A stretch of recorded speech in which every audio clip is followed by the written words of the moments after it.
The first thing Winry noticed was not the cold, but the quiet.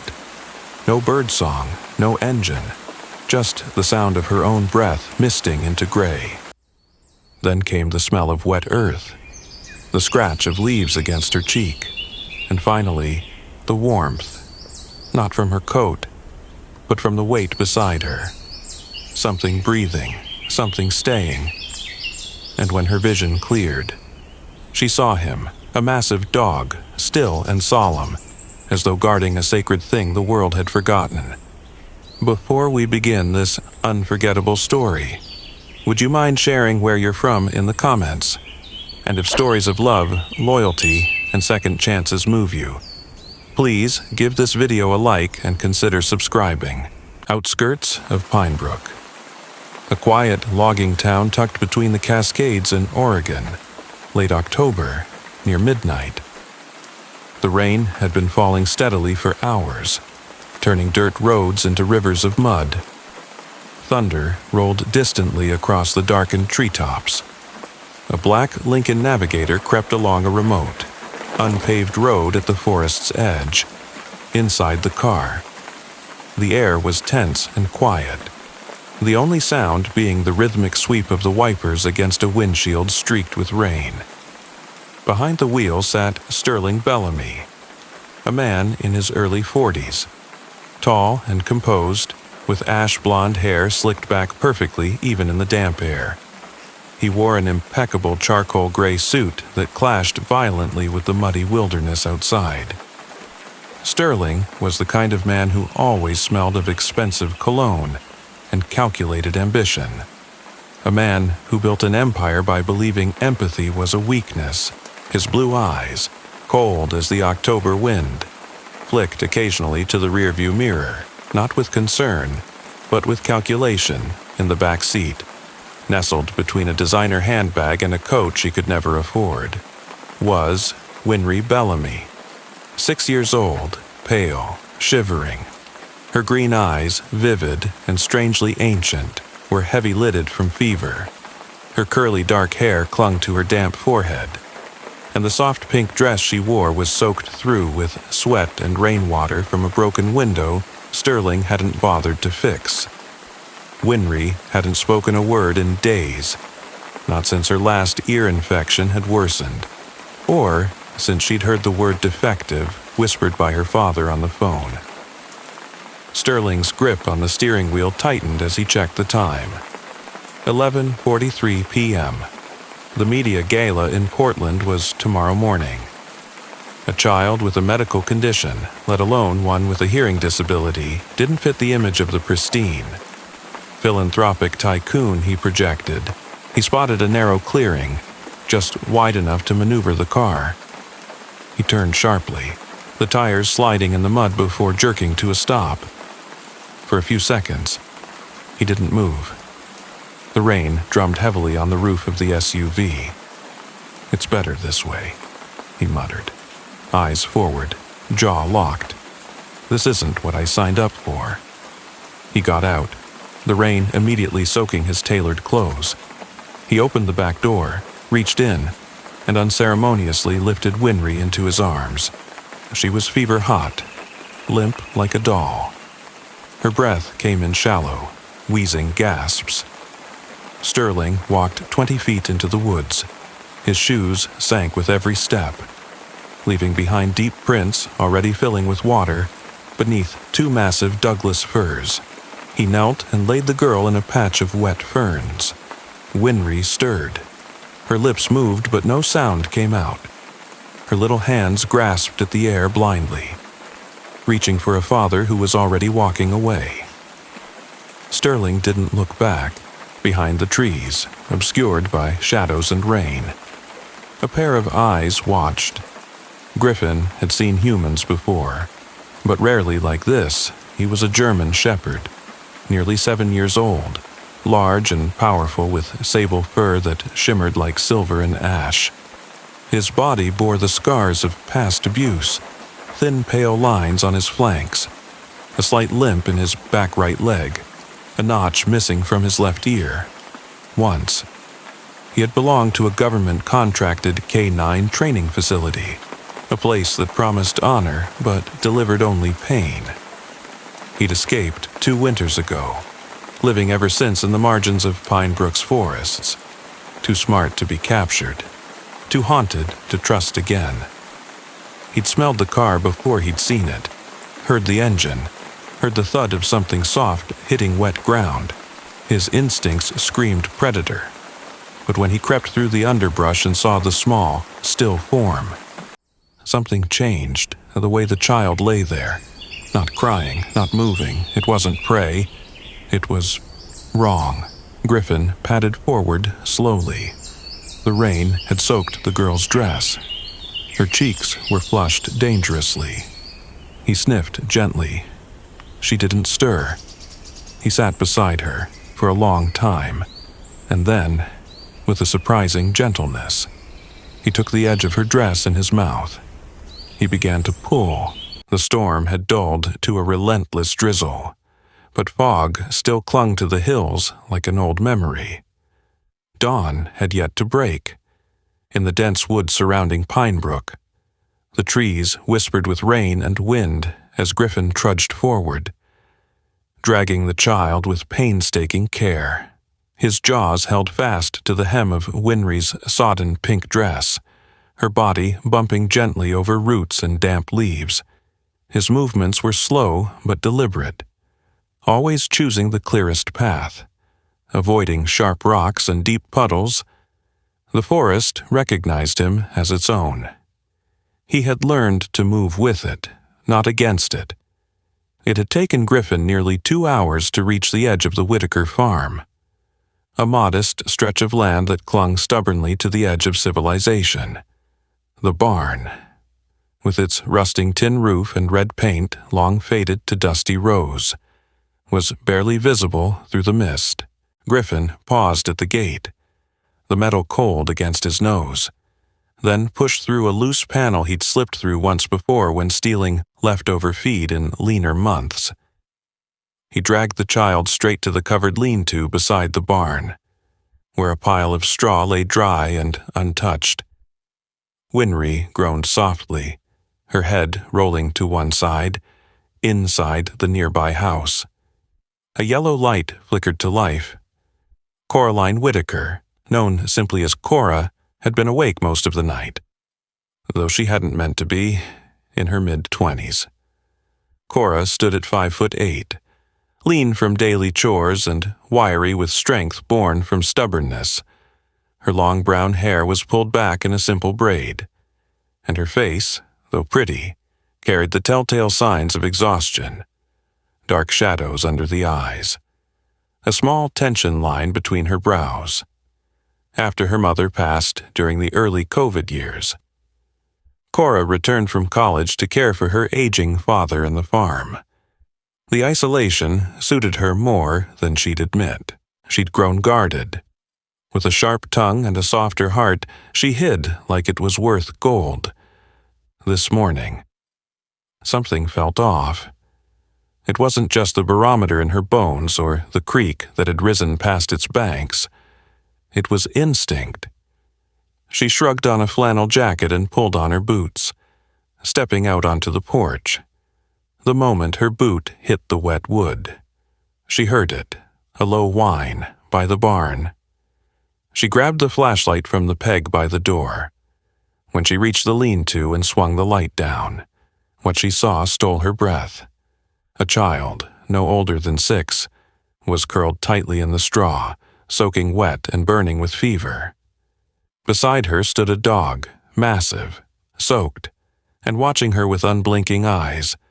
A German shepherd, noble and still. His body tense yet unmoving. "What the hell?" she whispered. Cora crouched slowly, her voice lowering. "Hey there, easy, I'm not going to hurt her." Griffin didn't growl. He simply shifted his weight forward slightly, not aggressive, but not trusting either. The child coughed, a wet, labored sound that made Cora move fast. "I have to get her inside," she murmured, more to the dog than herself. "You can come too, just don't bite me."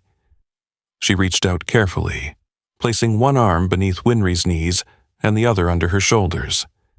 The girl whimpered, but didn't resist. Fever had claimed her deeply. Behind them. Griffin followed like a shadow. Inside, the warmth of the old farmhouse was immediate.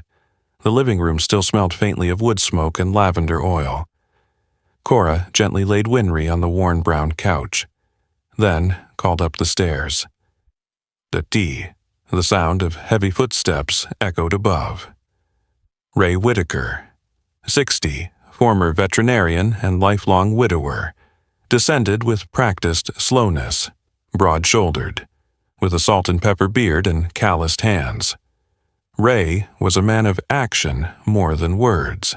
He had once treated horses in war zones, then retired to raise his daughter in peace. After losing his wife, he buried his grief in soil and silence.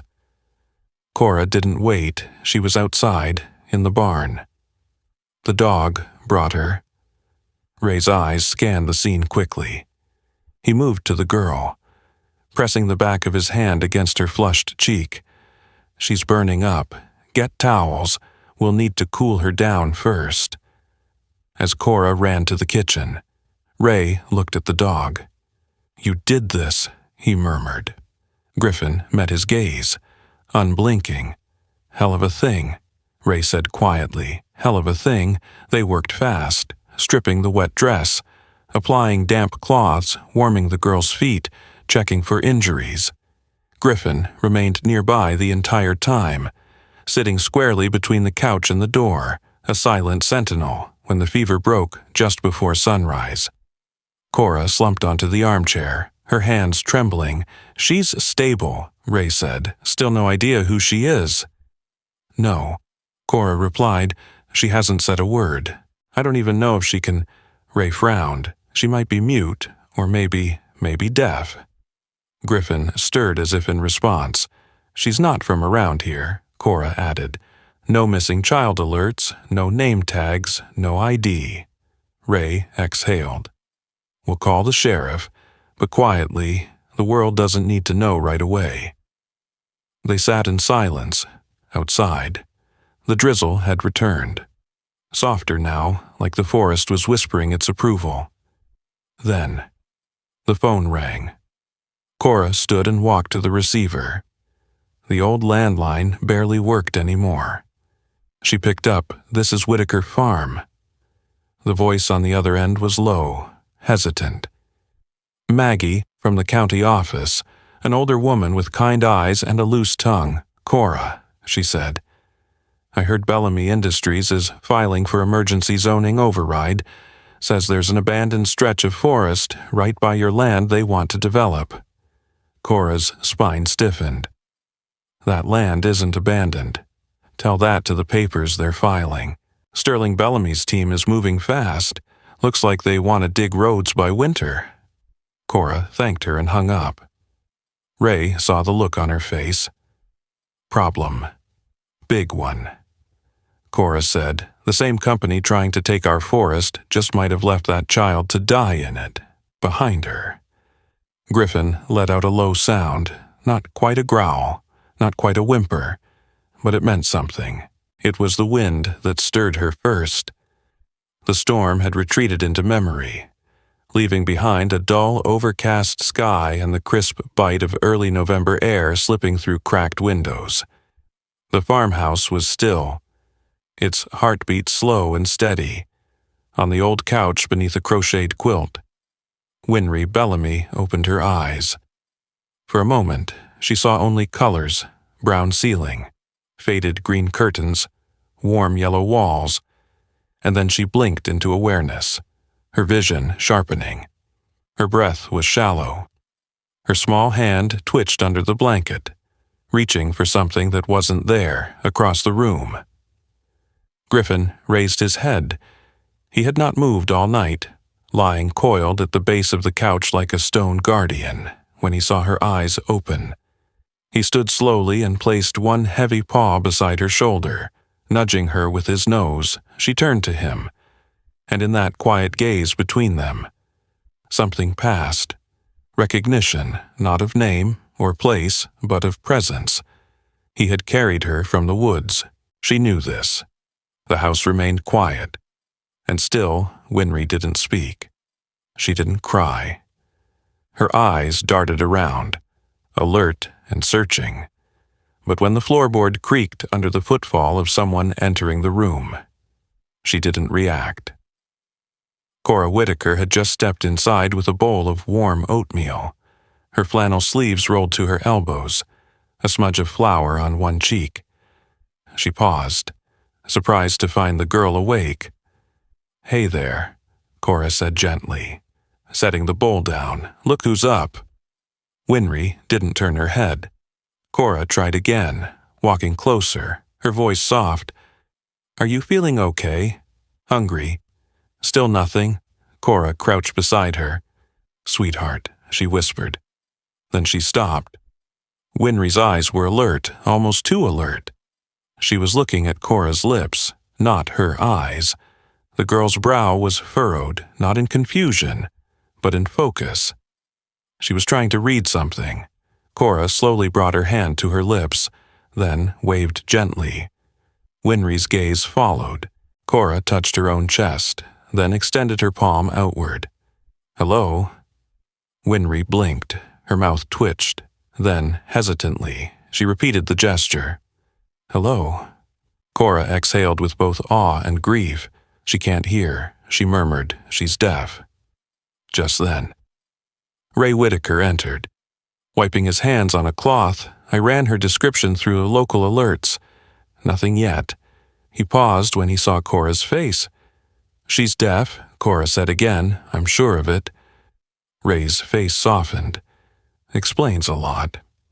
He looked at Griffin, now sitting perfectly still beside Winry, eyes trained on her every movement, and explains why he hasn't left her side. That dog knows. Winry reached for the bowl of oatmeal, her fingers shaking slightly.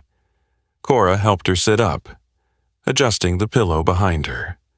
As she ate slowly, her eyes wandered from one object to another, curious but cautious. Griffin lay beside her feet, every part of him alert. Later that afternoon, Cora brought out an old notebook and a pen. She drew a sun, then tapped her chest.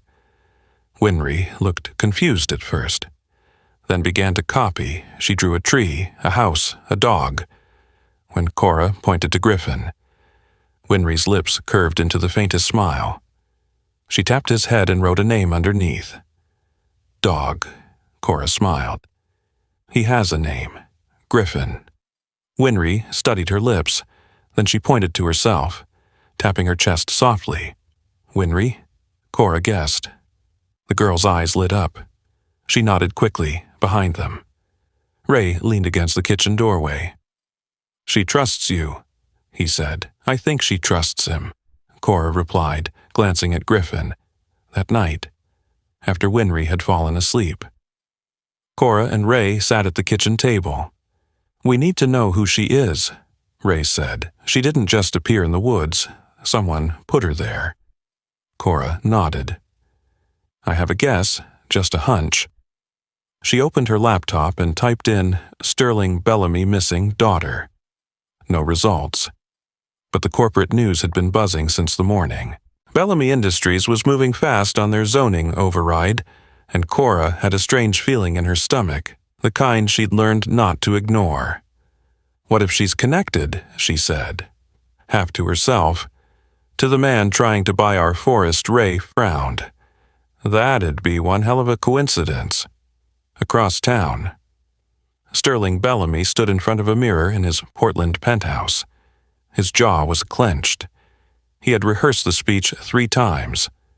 Behind him, a news producer waited with a clipboard and a half-blank smile. Bellamy's assistant, a trim man in his 30s named Chase Darnell, entered with a phone in hand. "Sterling," he said, "we may have a problem." Sterling turned, his voice cold. "What is it?" Chase hesitated. "The media's starting to notice. You've rescheduled the gala. You canceled the donation event. There's no trace of your daughter. Questions are being asked." Sterling's expression remained unreadable. Handle it. We can't hide it forever, Chase added. Not if someone finds her. She was ill, Sterling said. Each word clipped and unstable. There's a limit to what I'm expected to tolerate. Even as a father, Chase looked away, back on the farm. Griffin was restless. He paced near the porch as Cora stepped outside. The air was sharp, the moon low behind thick clouds. Cora sat on the top step, hands buried in her pockets. She's strong, she said aloud. Griffin stopped beside her. Whatever happened before, she's still fighting. The dog turned his head, amber eyes watching the woods. Cora followed his gaze.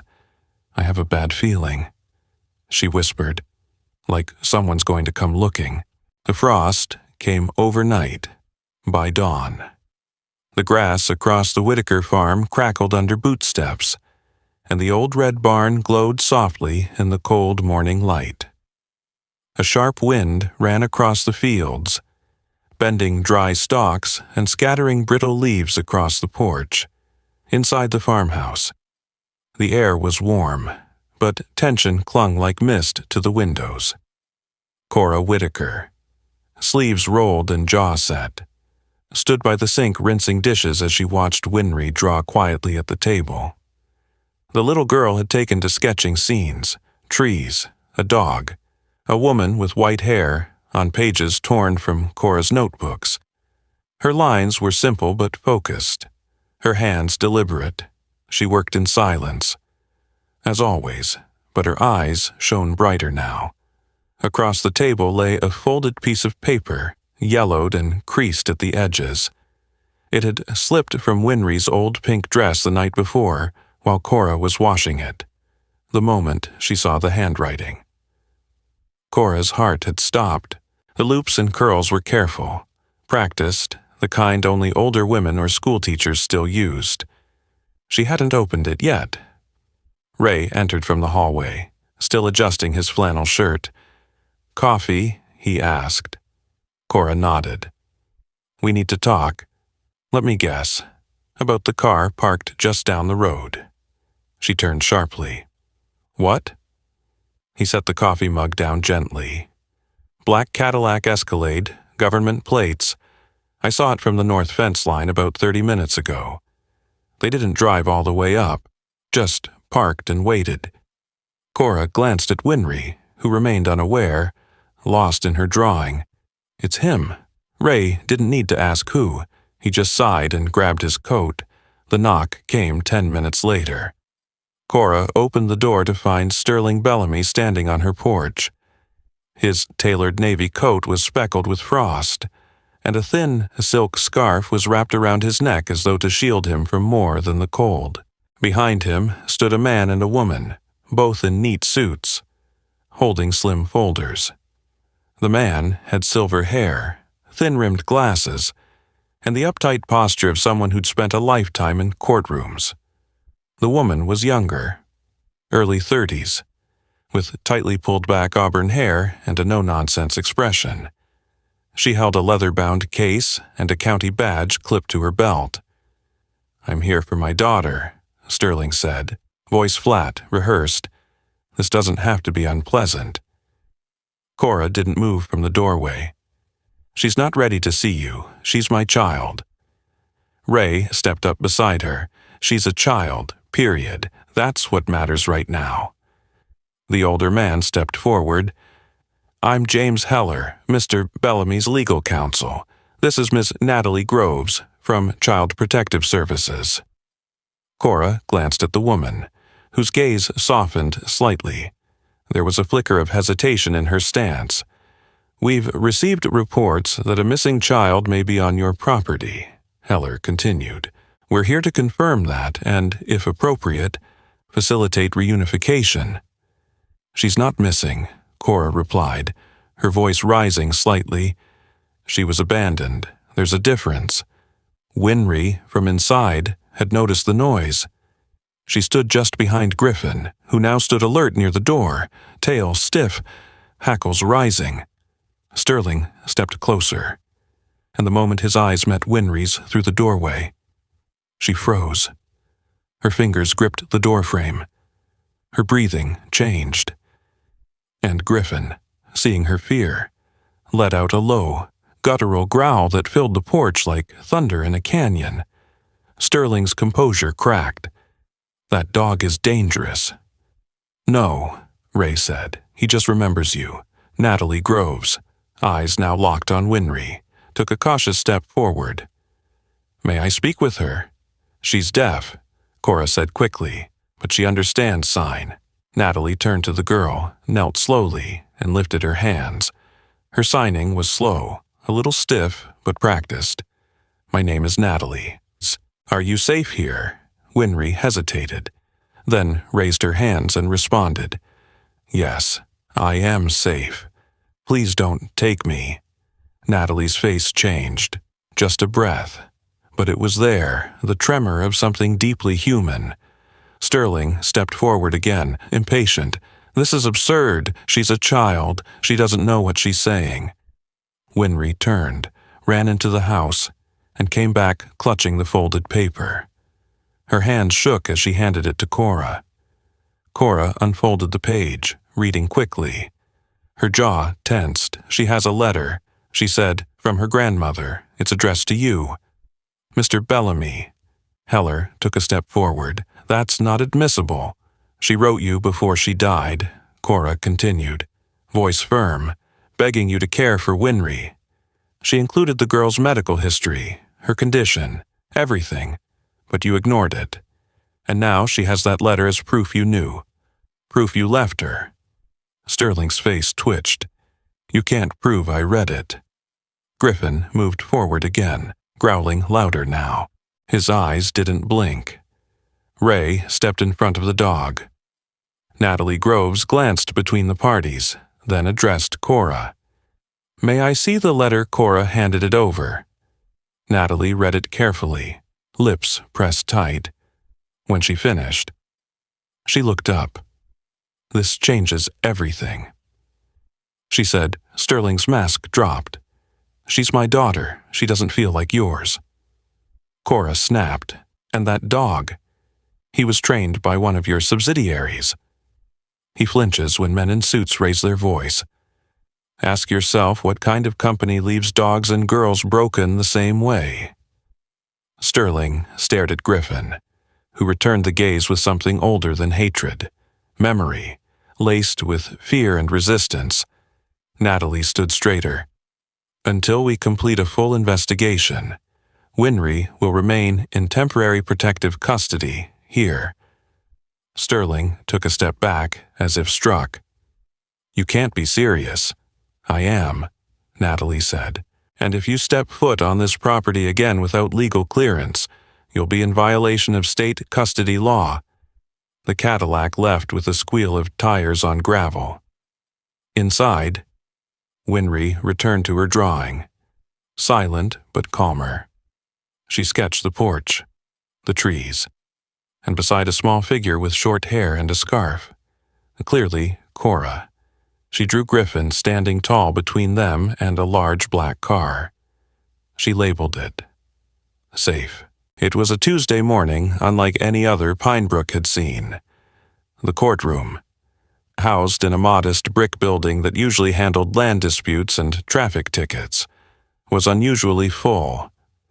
The rain had stopped for the first time in days, leaving behind an air rinsed clean, cold, but somehow hopeful, inside.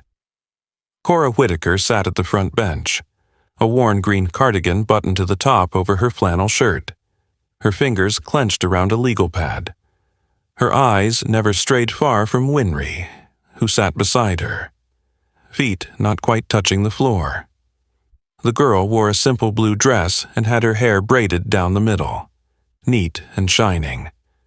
Her expression was calm, but her hand was firmly resting on Griffin, who sat on the floor beside her chair, unmoving except for the slight flicker of his ears. Across the aisle sat Sterling Bellamy, his navy suit tailored, his hair immaculate, but his face drawn and pale.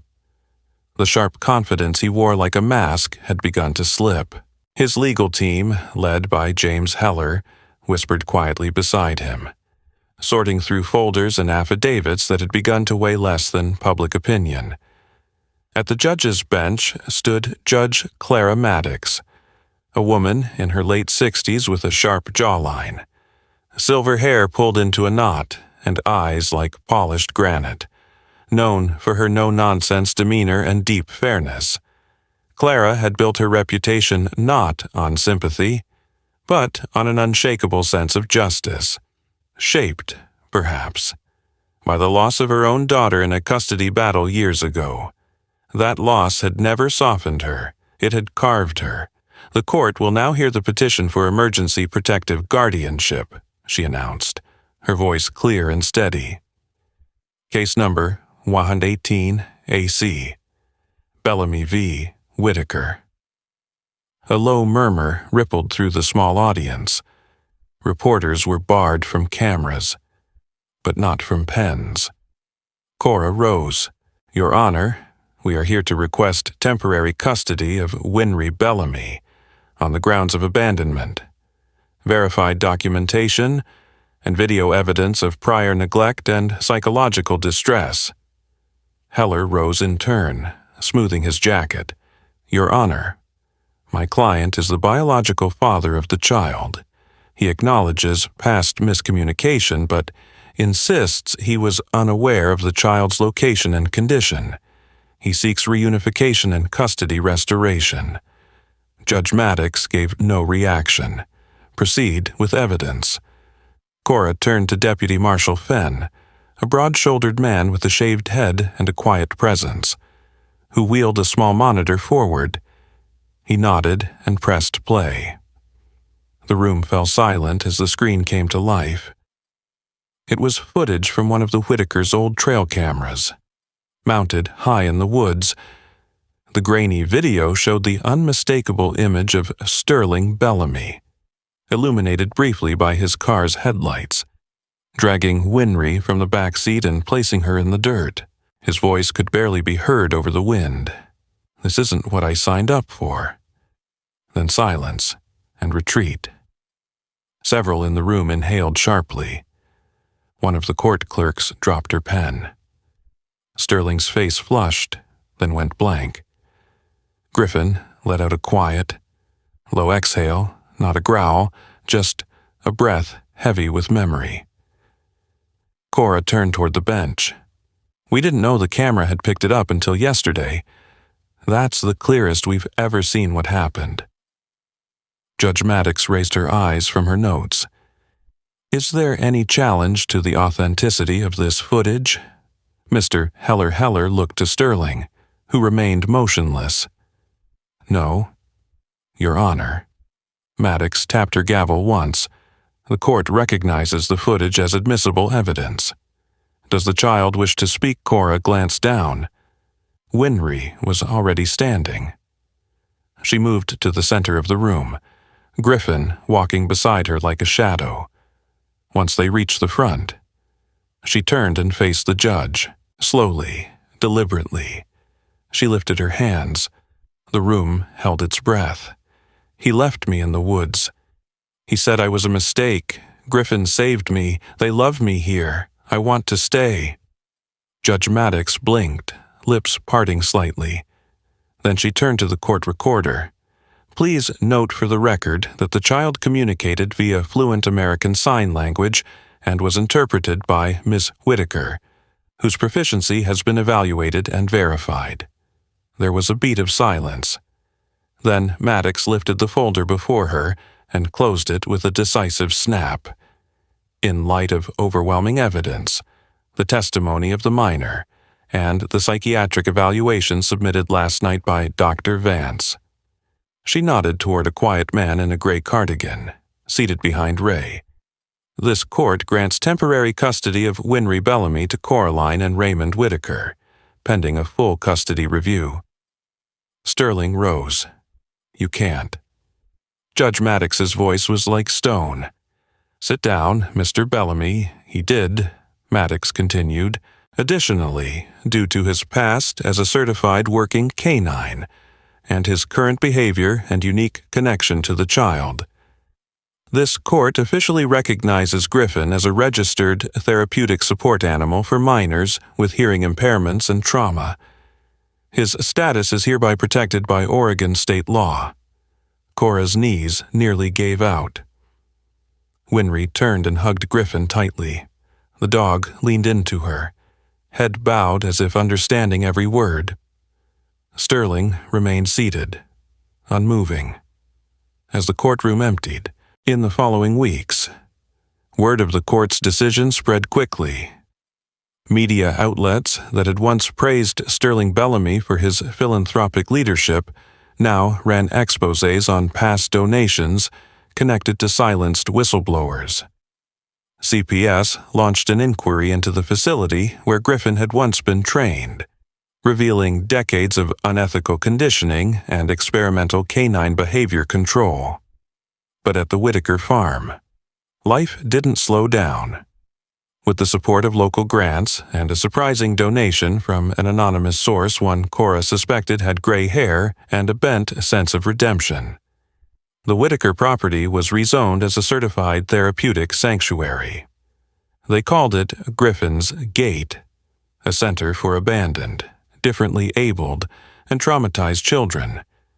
It started with just Winry, then came 2 more, then 4. Ray taught them how to plant seeds. Cora taught them how to sign. Winry taught them how to listen without ears. Griffin watched them all, patient and steady, their unspoken sentinel. One evening, as the sky turned gold and the trees glowed like embers, Cora stood by the fence, watching Winry ride bareback on Griffin through the pasture. She'd grown in just a few weeks, stronger, more alive. Ray walked up behind her, thermos in hand. "She's happy," he said simply. "She chose us." Cora whispered, even when she didn't have to. They watched as Winry turned Griffin in a wide, sweeping arc beneath the descending sun. She raised one hand high, signing into the wind. "Thank you, sometimes. The greatest miracles don't come in flashes of light or booming voices from the sky. They arrive quietly, wrapped in fur, in the form of a loyal dog, or in the outstretched hands of strangers who choose love over blood." Griffin's Gate was never just a farm. It became a sanctuary because one child, one dog, and one broken-hearted family dared to believe that redemption was still possible. This story reminds us that even in the darkest forest, God never forgets where His children are. He sends protectors in unexpected forms and opens doors no man can close. If you believe in second chances, in healing, and in the quiet power of divine intervention, share this story with someone who needs hope today. Leave a comment below to let us know what touched your heart most. Subscribe for more true and inspiring stories like this. And if you believe that God still works miracles, type Amen in the comments and pray with us that all lost children will find their way home. May the Lord bless and keep each of you watching.